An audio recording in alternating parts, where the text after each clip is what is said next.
Mbotenabino Balandi iWeb Radio, merci pour la confiance aux Opesanabiso.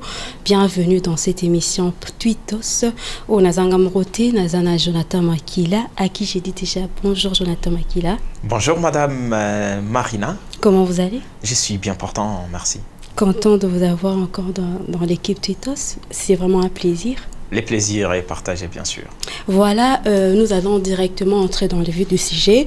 On prend le tweet de 7 sur 7.cd qui est un site d'information en République démocratique du Congo, site d'info général, sécuritaire, politique, économique, social, culturel et sportif, info stable, fiable. On prend le tweet de Martin Fayoulou qui met en garde l'Assemblée nationale qui s'apprête à voter la loi sur la répartition de sièges. Il ne faut pas jouer avec le feu. Jonathan. Voilà, l'opposant farouche, Martin Fayoulou, appelle comme ça les élus nationaux à ne pas jouer comme ça avec les faits. Okay. Mais sinon, il faut d'abord rappeler aux internautes, mais aussi aux auditeurs qui nous suivent en ce net moment, que c'était depuis le lundi 31 mai dernier que l'Assemblée nationale avait bien sûr adopté ces projets de loi justement sur la répartition des sièges. Okay. Et les projets étaient comme ça laissés entre les bonnes mains de la commission politique administrative et juridique, je crois bien 48 heures après, et les députés sont encore une fois de plus convoqués pour une nouvelle plénière, et cette fois-ci ça sera comme ça pour l'audition d'Idi justement projet de la commission, bien sûr après l'examen de la commission, et puis les votes c'est prévu aujourd'hui. Lundi 7 juin. Voilà pourquoi. Qui est déjà en cours. En cours, bien sûr, on rappelle que la plénière est en cours. Voilà pourquoi l'opposant Martin Fayoulou, l'opposant farouche d'ailleurs, appelle comme ça, interpelle comme ça les élus nationaux à ne pas jouer avec le fait. Donc pour lui, il a bien dit qu'il vaut mieux tard que jamais, c'est-à-dire on peut rétro-pédaler et puis voir comment justement avancer autrement. Ok, d'accord. Donc, il est dans ce droit, il est dans les normes et dans le temps à appeler déjà, à alerter et à appeler aux députés nationaux, à l'Assemblée nationale de prendre les choses en main et de ne pas jouer avec le feu en votant cette loi.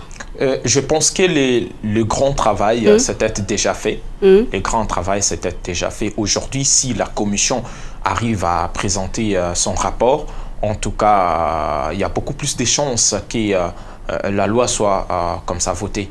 Okay. Donc moi je pense que Martin Fayoulou devait commencer, tout comme autres opposants, ils étaient obligés de faire pression bien avant les 31 mai dernier. Donc pour dire que Martin Fayoulou est déjà en retard parce que le train est déjà parti. Bon, je ne dirais pas ça, mais on ne sait jamais. Peut-être aujourd'hui, les députés, après bien sûr l'audit ou encore après la présentation du rapport par la commission PAJ, peut-être les députés peuvent changer d'avis, ça peut arriver. Mais je pense que Martin Fayoulou devait quand même faire ça bien avant les 31 mai dernier, car c'était comme ça la date où la loi était adoptée.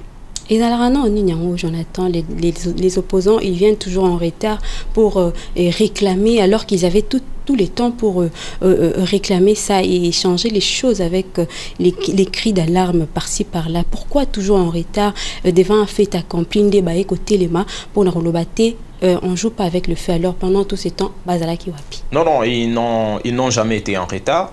Ça déjà c'est très important quand même. Non, le retard par rapport, par exemple, na cité ndenge baloba ki baé ko réclamer que processus électoral les fiabilité et tout. Ils avaient tout le temps avant que basa la makamwana, ils avaient tout le temps à koloba ki makambozo ça les a bien été. Audit et salimi avant audit baza bakoko pe koloba tango wana kete batu boponi baza fiabilité ba organisation résultat et aux en faveur na bisoté et en faveur kaka ya gouvernement en place ya Mokonzi Félix Tshisekedi pour nani baloba ki ngote bazela ki kaka seleki et sili nde ba ko ça sitting donc retard wana ndinga na zoloba. Pourquoi ne pas faire les choses avant? Voilà, nalinga ki peut-être na fungola champ ou na fungola piste pour na ko sunga bandeko bali ko landa biso ba comprendre un peu plus koloba ete bazali na retard en tout cas wani kozala moins compliqué mais sinon ba opposant balobaka. OK. À chaque action ou à chaque acte posé par pouvoir en place, l'opposition est là pour placer quand même un mot. C'est pas aujourd'hui que Martin Fayulu a commencé à dénoncer, selon lui, bien sûr, projet à loi où il y a répartition des sièges. Tout comme un peu animateur Yasseni, ça a commencé avec Ronsard Malonda. À l'époque, d'ailleurs, même l'UDPS, il y a Télémela qui Ronsard Malonda a la numéro 1 Yasseni et Yango Mona qui était Ndeko Malonda Kendaki, les autres allaient dans Ndeko Kadima. C'est comme ça aussi avec l'opposition. L'opposition a allé dénoncer, l'opposition a allé téléméla, l'opposition a allé interpeller. Mais sauf que maintenant en place, il y a un pouvoir, en face, il y a un camp Oyo, Bino Boyali Koloba, Bango Bazali ko Kende, Bazali ko progresser. C'est comme ces dictons qui dit que le chien aboie, voilà, la caravane passe. Donc c'est un peu ça avec le pouvoir d'aujourd'hui. Restons toujours avec cet adage, Jonathan. Est-ce que Martin Fayulu, le fait de le dire tout haut, de demander à l'Assemblée nationale de ne pas jouer avec le feu, est-ce que les Cambouane ont un impact que le chien aboie, est-ce qu'ils ont un impact et qu'on peut changer, qu'on apporter peut-être un petit changement dans la loi et répartition de sièges dans l'Assemblée nationale? C'est ce que j'ai venu de dire tout à l'heure, c'est-à-dire quoi, le plus grand travail, je pense que c'était avant le 31 mai dernier. C'est à ce moment-là que l'opposition pouvait quand même faire une forte pression derrière.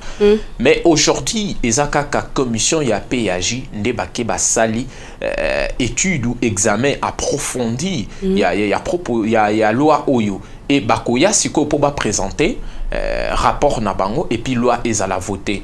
Vous voyez? Et puis, il faut aussi le dire que, selon les dires du ministre de l'Intérieur, Peter Kazadi, Aloba qui déjà que le gouvernement a sous un problème,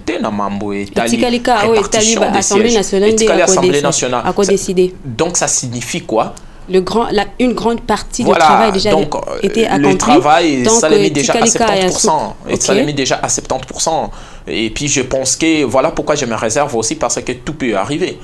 Ça peut arriver que la commission a agi et Salim Moussala Malamoté et présenter justement un rapport à Malamoté, échanger peu avis, il y a élus nationaux Nabiso, ça peut arriver. Voilà pourquoi Martin Fayulu aussi a essayé quand même il y a quoi ça, il y a quoi interpeller Bango les sous une fois de plus, ça coûte pression. Les Cambo brossa là et cause en a conséquences, donc ne jouez pas avec le feu. Et il faut aussi retenir que tant où Makambo et Bandaki Kosa les mal 31, il y a une partie il y a député, il y a opposition, ça qui n'est pas qui n'a pas on a quatre hémicycle. Donc je pense que il faut opposition na biso azala na le lenge mususu ya ko communiquer, ya ko moni la Makambo, tout comme il y a la Makambo, parce que aujourd'hui on a compris que bon, vous êtes là, vous ne faites que dénoncer, vous ne faites que crier, vous ne faites que condamner, et puis nous on avance. Puisque vous proposez rien, nous on avance au rythme. Même si on proposait, je ne pense pas que le pouvoir en place allait prendre ça, tenir compte. Voilà, aller prendre ça justement avec beaucoup de considération. Pourquoi? Parce que si une proposition venait de l'opposition, et ça c'est ça maintenant les problèmes avec notre pays, c'est-à-dire on ne gère pas la nation pour l'intérêt de la nation, mais on gère la nation pour l'intérêt de son propre camp politique. Malheureusement, c'est la réalité ici en République démocratique du Congo. Je crois qu'on va déjà commencer à prendre les commentaires, la régie. On peut déjà commencer à défiler. Je prends les commentaires de Yoshi Nyengo qui dit son suppléant va voter pour ou contre. On attend encore. Bon, ça aussi, c'est quand même un commentaire une sorte de polémique. Hein? Bon, en tout cas. Une sorte de polémique, et puis il n'est pas aussi obligé, hein? Il n'est pas aussi obligé à ça, il n'y a qu'à voter pour ou contre. Il peut toutefois s'abstenir. Mais il peut dire contre, vu que Martin Fayulu est contre, il a cette liberté de dire. Maintenant, il faut se poser la question, son impact. Je vote contre, mais c'est quoi alors son impact? On est minoritaire, déjà ça il faut le dire. L'union sacrée est majoritaire dans le hémicycle de l'Assemblée nationale. C'est quoi son impact si on vote contre? Il faut maintenant changer de stratégie. C'est ce que j'ai dit tantôt. L'opposition doit maintenant beaucoup plus travailler ou encore beaucoup plus réfléchir et comment changer de stratégie. Mais il est aussi temps, il faut dire qu'il n'y a plus assez de temps. Si l'opposition doit faire changer des choses, il faut commencer dès maintenant parce que... c'est vrai, ça, on peut commencer aujourd'hui, mais oui. Pour un résultat, il y a élection 2023. Non, on peut commencer à travailler aujourd'hui. Mais il faut toujours commencer par quelque part. Parce voilà, que c'est ça que j'ai dit, on peut commencer à travailler aujourd'hui. Pour des choses, donc ça donne pas l'impression qu'on veut vraiment changer des choses. On dénonce, mais finalement, dénonciation, on dénonce juste pour qu'on voie que nous sommes les opposants qui font du travail. Mais peut-être pas pour qu'il y ait vraiment changement. Donc, on va poursuivre avec les commentaires. On prend Wittelfeld qui dit, et après, il y a Geoffrey Wa Ebea qui dit, nous jouons avec le feu. Il s'assume. Ah bon, il s'assume, mais il n'est pas député. Ben, il montre carrément son camp. Fayoulou a député. Mais lui aussi, liberté d'expression. Je crois que là, il voulait juste dire qu'il montre son camp, qu'il est de l'autre côté. Il est de l'autre côté, oui, mais lui, il ne peut pas parler justement à la place des élus nationaux. On sait très bien comment... Peut-être qu'il l'Assemblée provinciale, élection et Salema Kapona peut-être dans la vision déjà, mon acquis déjà que ça a voté en bon, il est libre et puis ça n'engage que lui. En tout cas, s'il veut bien jouer avec le feu... Liberté d'expression. S'il veut bien jouer avec le feu, il peut le faire tranquillement. Ok, on poursuit. On va prendre Nemi Chizanga qui dit « Akosala bango nini » et puis Aseki Makasi. Polémique encore et encore. Alors ça, là-bas, on y donc. C'est ce que j'ai dit. Les chiens à bois, la caravane passe. Donc, et là, on peut en avoir tout ça là-bas. Opposant, faut pas changer façon na bango ya ko communiquer parce que finalement. Il y a mener action sur terrain. Et aussi communiquer parce que bon, d'accord. Bozo ça la bozo loba mais timing nini pour quel impact? Est-ce que vraiment opposition, on est appelé opposition, opposition, mascarade. Toutes ces questions-là, par rapport à agissement de Bango, par rapport à plan d'action de Bango, et ça laisse à désirer que... Donc voilà, il y a beaucoup de questions à se poser là-dessus. On poursuit avec Côte d'Azur, Monaco, 06. Les aventuriers politiques. Et on va prendre... Kazenga Johnny qui dit il faut activer l'article 64. Et puis Alfred Essopa qui dit rhétorique incendiaire. Voilà, rhétorique incendiaire. Il y a Wilsdam Amin MPI qui dit non, la loi Chani passée bientôt, il fera mieux de rentrer à l'Assemblée nationale pour être pour ou contre. Je crois que je vais prendre, on va revenir sur les commentaires de Nemi Chizanga, non, c'est lui qui dit Côte d'Azur, Monaco 06, qui dit les aventuriers politiques. Tu vois, Jonathan, c'est vraiment déplorable comment on commence à comprendre que la politique est comme une comédie, le roi scénario. La politique congolaise. Alors que oui, congolaise, bien sûr. Merci. Il faut insister que la politique congolaise n'habite. J'insiste sur nous, ici en République démocratique du Congo, est comme le roi à théâtre. Il y a Mouyombe gauche. Théâtre de chez nous. Donc, c'est vraiment théâtre... Je crois que, quelque part, il a raison de dire ça parce que... mais il y a beaucoup de choses qui se font, qui ne sont pas normales, Jonathan. Écoutez, Madame Nakiaye, on ne peut pas quand même encourager de tels commentaires.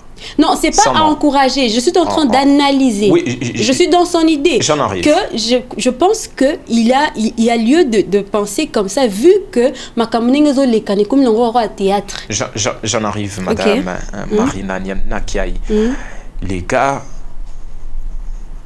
a bien commenté les aventuriers politiciens. On ne peut pas se réveiller comme ça un bon matin, du coup qualifier Martin Fayoulou un aventurier. Qualifier Matata Pogno un aventurier, qualifier Sessanga Deli un aventurier, qualifier Adolphe Mouzito un aventurier. Non, mais ils ne sont pas aventuriers. Mais ils font seulement de la comédie. Non, ils ne font pas non plus de la comédie. Dans son mais là, le problème, c'est quoi? Idée, le problème, c'est quoi? Le problème, les gars voulaient dire tout simplement que les opposants sont des aventuriers. C'est ça qu'il voulait dire. Est-ce que Jonathan, est-ce qu'il n'a même pas précisé? Peut-être qu'il pense que le tout, en fait, c'est vraiment peut-être que de l'aventure. Regardez, madame. J'essaie d'analyser les commentaires et j'essaie de comprendre. Dans les faits, Jonathan. Ensemble, oui. Ouais.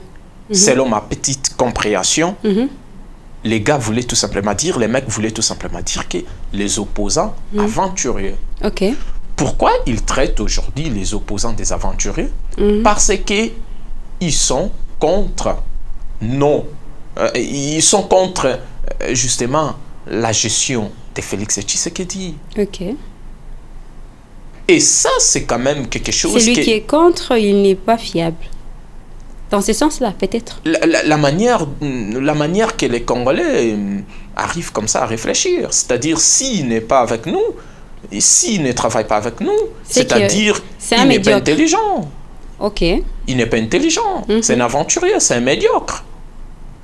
Voilà pourquoi j'ai dit que ça, on ne peut pas encourager. Exactement. Et dire aujourd'hui que les politiciens congolais sont des aventuriers, même si c'était en général, je ne peux pas non plus tolérer cela.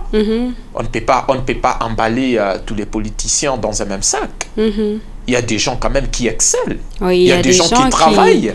Oui, qui travaillent. Là, on ne peut pas généraliser carrément. Et si maintenant on prend ces commentaires sous une autre dimension, ou sous un autre angle, on peut dire aussi que les mecs a qualifié les politiciens des aventuriers. Pourquoi? Parce qu'ils n'arrivent pas à faire quelque chose dit concret ou palpable comme ça. C'est comme ça. Donc finalement, moi j'avais pris ça dans cet angle-là. Voilà. Du fait que les choses se font dans la normale, mais malheureusement on le trouve normal.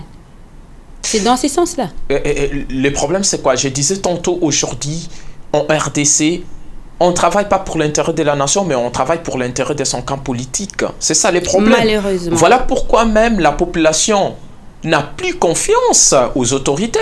Voilà pourquoi même la population a perdu, comme ça, ce qu'on appelle le patriotisme. Oui. Et comme pourquoi? Parce qu'on a longtemps été déçus. On a longtemps été déçus, on a longtemps été marginalisés, on a longtemps été délaissés par les politiciens. On a longtemps été martyrisés par les politiciens. Voilà pourquoi aujourd'hui la population n'a plus confiance à ces dirigeants. Et c'est peut-être par rapport à ça aussi que les mecs ont voulu réagir de la sorte. Donc c'est pour dire que malgré ce que vous êtes en train de tweeter, ce que vous êtes en train de dire en ce moment, tous vous êtes des aventuriers. Ok, on va poursuivre avec les commentaires. On va prendre les commentaires de Dimi qui dit « S'il a pris les histoires de Safou sans contrôle, il va bientôt se retrouver dans des grottes, dans des crottes. » Les histoires de Safou, les histoires de Safou, ça signifie quoi? C'est-à-dire les gris-gris. Ok. Les gris-gris. Bon, au Safou ça la kawana, c'est juste pour que se pelissa ba partisan. Ah, mais c'est la galerie. Mais malheureusement, ils sont morts les doigts déjà. Hein? Malheureusement.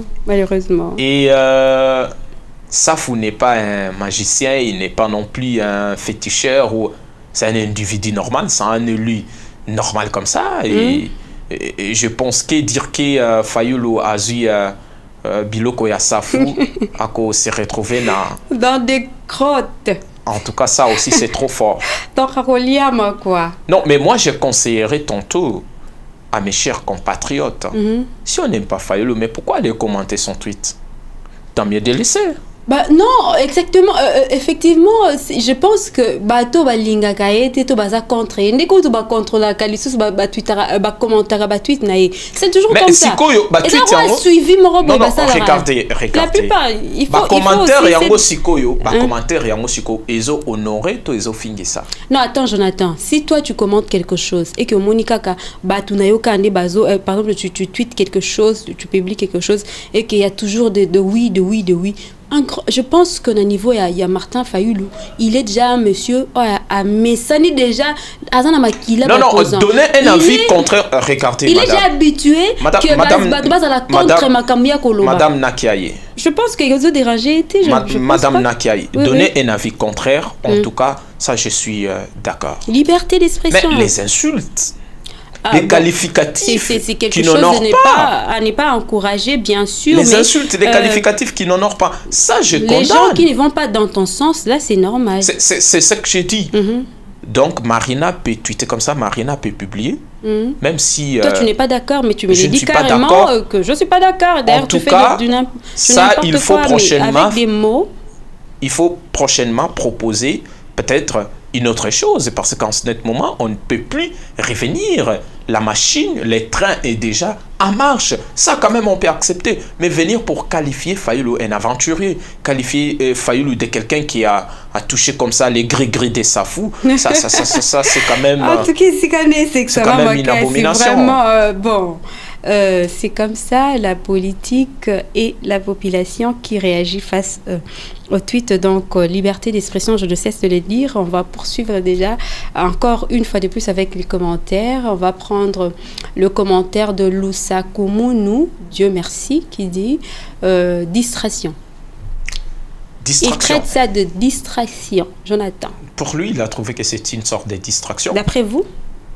D'après moi, c'est une distraction, non? Non, c'est pas une distraction. Je dirais plutôt peut-être une façon pour Fayoulou, Yakola Kisake. De se faire entendre. Toujours là. Ouais. D'attirer l'attention. Attention, ouais. Je suis là. Je suis de près ce qui se passe là-bas. Ok. D'accord. Bon, on va prendre ça comme ça parce que... On poursuit Simon Moubenga qui dit « Qui vivra verra où se trouve l'autorité, pas de distraction ». Bon, je comprends les partisans du pouvoir en place, Baza Telmebele va commenter. Et puis, pour eux, ils trouvent que c'est une sorte de distraction pour Martin Fayoulou. J'ai redit encore cela. Non, ils pensent que Martin Fayoulou est en train de distraire les gens. C'est ça, l'étude de Martin Fayoulou, c'est une sorte de distraction. Et sa position par rapport à la loi de la répartition de sièges. C'est bien ça, c'est bien ça.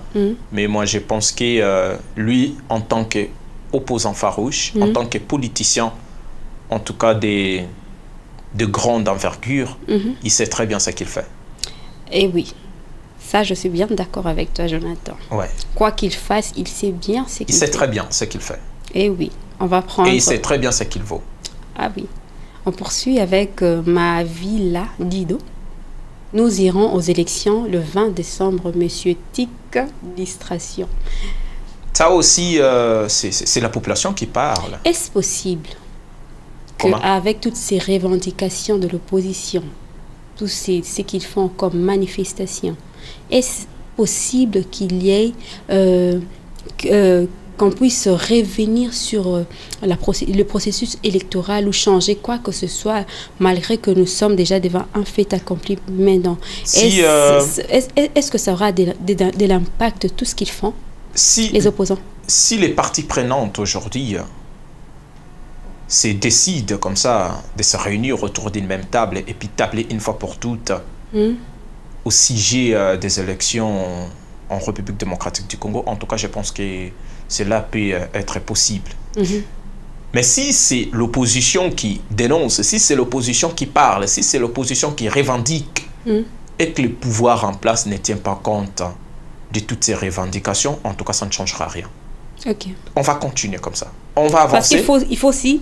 Et maintenant, les problèmes... Il y a beaucoup d'argent qui ont été déversé pour ça. Les problèmes, c'est quoi? Prévenir, c'est carrément possible, Jonathan. Bon, maintenant, il faut mesurer les conséquences. C'est très bien. Il faut mesurer les conséquences. En 2018, Tshisekedi, comme ça, proclamé président de la République, on a vu des réactions. Au début, Tshisekedi, on disait que le président n'a pas la légitimité. C'est ce que la population, certaines personnes estimaient. Problème de la légitimité. Il n'avait pas... En 2011, les élections, et puis du coup, Joseph Kabila proclamer comme ça président de la République. Mais c'est comme si c'est un coutume. Regardez, c'est ce que j'ai dit. C'est ce que j'ai dit, mesdames, madame. La publication des élections comme ça, Kinshasa était devenu comme un champ de bataille. On ne pouvait plus, à cette époque-là, circuler librement. Pourquoi? Parce qu'il y avait certaines personnes qui contestaient comme ça contre la réélection de Joseph Kabila. Et puis la police était là pour traquer. La répression était présente encore une fois de plus. La communauté internationale a communiqué. Donc la même chanson, le même disque. En 2006, en 2006, c'est pareil. Bemba se disait président de la République. Il a été même arrêté. Pourquoi? Parce qu'il y avait trop de choses tout autour de lui. Tout ça, j'allais dire quoi? J'allais dire tout simplement que les élections en République démocratique du Congo posent toujours problème. Il n'y a pas un consensus autour du processus électoral. C'est-à-dire quoi? Il y a toujours des protestations avant même les élections. Et vous imaginez aujourd'hui, si on arrivait comme ça à élire un président de la République et que les camps politiques du sénateur en vie, qui Joseph Kabila Kabange, qui a fêté hier son anniversaire, Bango ba kotité. Parce que jusqu'aujourd'hui, Bango m'a envoyé l'élection, ba kokotate. Et si aujourd'hui, les camps Fayulu et puis Matata Ponyo, Delis Sanga et Moïse Katumbi, bah, y toujours côté les animateurs et les processus électoraux. Bah, animateurs Asseni et les processus électoraux. Pour eux, ils trouvent que Denis Kadima n'est pas attitré, n'est pas fiable, n'est pas qualifié pour être président comme ça de la centrale électorale. Vous voyez toutes ces revendications. Maintenant, lors de la publication, ça risque encore de créer problème au sous. Le jour-là, les Congolais ne seront plus libres. Ce jour-là, les Congolais seront confinés. Ces jours-là, les Congolais, justement... C'est devenu un coutume. C'est quelque chose qui revient encore et encore. Et aujourd'hui, on peut se dire, si réellement il y a la bonne volonté et il y a aussi le patriotisme qui prime, on peut se dire, en tout cas, trop, c'est la fin pour aujourd'hui. On va se mettre tous autour d'une même table et on va dialoguer. Élection de la République démocratique du Congo, on va trouver un consensus et cette fois-ci, le président élu n'aura plus des problèmes de la légitimité. Ok, moi je l'ai dit l'autre fois encore ici, je crois que c'était encore dans l'émission Tweetos, j'avais dit le jour où, peut-être dans l'espoir, où pour qu'il n'y ait pas toutes ces revendications encore acquises, la CENI encore et encore, je pense que les élections au calme en République démocratique du Congo ou en Afrique peut-être sera possible le jour où le président en place ne sera pas candidat aux élections. Joseph Kabila n'était pas candidat. Joseph Kabila n'était pas candidat. Mais il avait son dauphin. Il avait son dauphin. Donc il avait son dauphin. Donc il était derrière Chadari. Donc ça revient au même. Je pense que le jour où il y aura un président qui va se dire je ne postule pas, je ne serai pas candidat aux élections prochaines, je pense que peut-être dans ce sens-là, il y aura des élections au calme et il n'y aura pas de dénonciation et répression de par-ci par-là. Le plus grand problème, en fait, les élections, moi, je ne cesserai de le dire, en République démocratique du Congo, les élections, c'est une sorte de diversion. Okay. Nous ne sommes pas encore prêts. On va chuter par là. Oui, je termine par là. Nous ne sommes pas encore prêts pour les élections crédibles et puis, je dirais apaisées. Apaisées, oui. Donc, il y a encore beaucoup à faire. Il y a une sorte de l'égoïsme qui règne en nous. Rancune, une sorte de rancœur entre nous. Voilà. Une sorte de rancœur. Imagine, s'il te plaît, Jonathan. Imagine que je me mette. Imagine Moïse Katumbi kana zana bakanda ne wane mamnos bosala kene bakangia zonga bu. Et maintenant, ce que les gens oublient, aujourd'hui, Tshisekedi est aux affaires. Si demain, Moïse Katumbi ou Martin Fayulu élu président de la République, Tshisekedi a zongi une opposition. Tshisekedi a zongi une opposition. Vous imaginez? Tshisekedi a zongi une opposition. C'est-à-dire quoi? On ne fait que tourner en rond. Et puis si Tshisekedi rentre à l'opposition, ça sera pour combattre celui qui sera élu comme président. Et c'est la population qui souffre dans tout ça. Pense que, voilà, je pense que nous avons un problème du sens même du mot opposition en politique en République démocratique du Congo. L'opposition en République démocratique du Congo, en tout cas, si je comprends bien... C'est dire non à tout ce que le gouvernement en place fait. Dire non et puis essayer à tout prix... Il y a qu'à faire en sorte que celui qui gère a échoué. C'est ça l'opposition en RDC. C'est ça la réalité et c'est par là que nous allons chuter. Merci à vous de nous avoir suivis. C'était Pitos aujourd'hui et merci pour la fidélité. Nous vous disons au revoir au prochain numéro avec le même plaisir. Bye.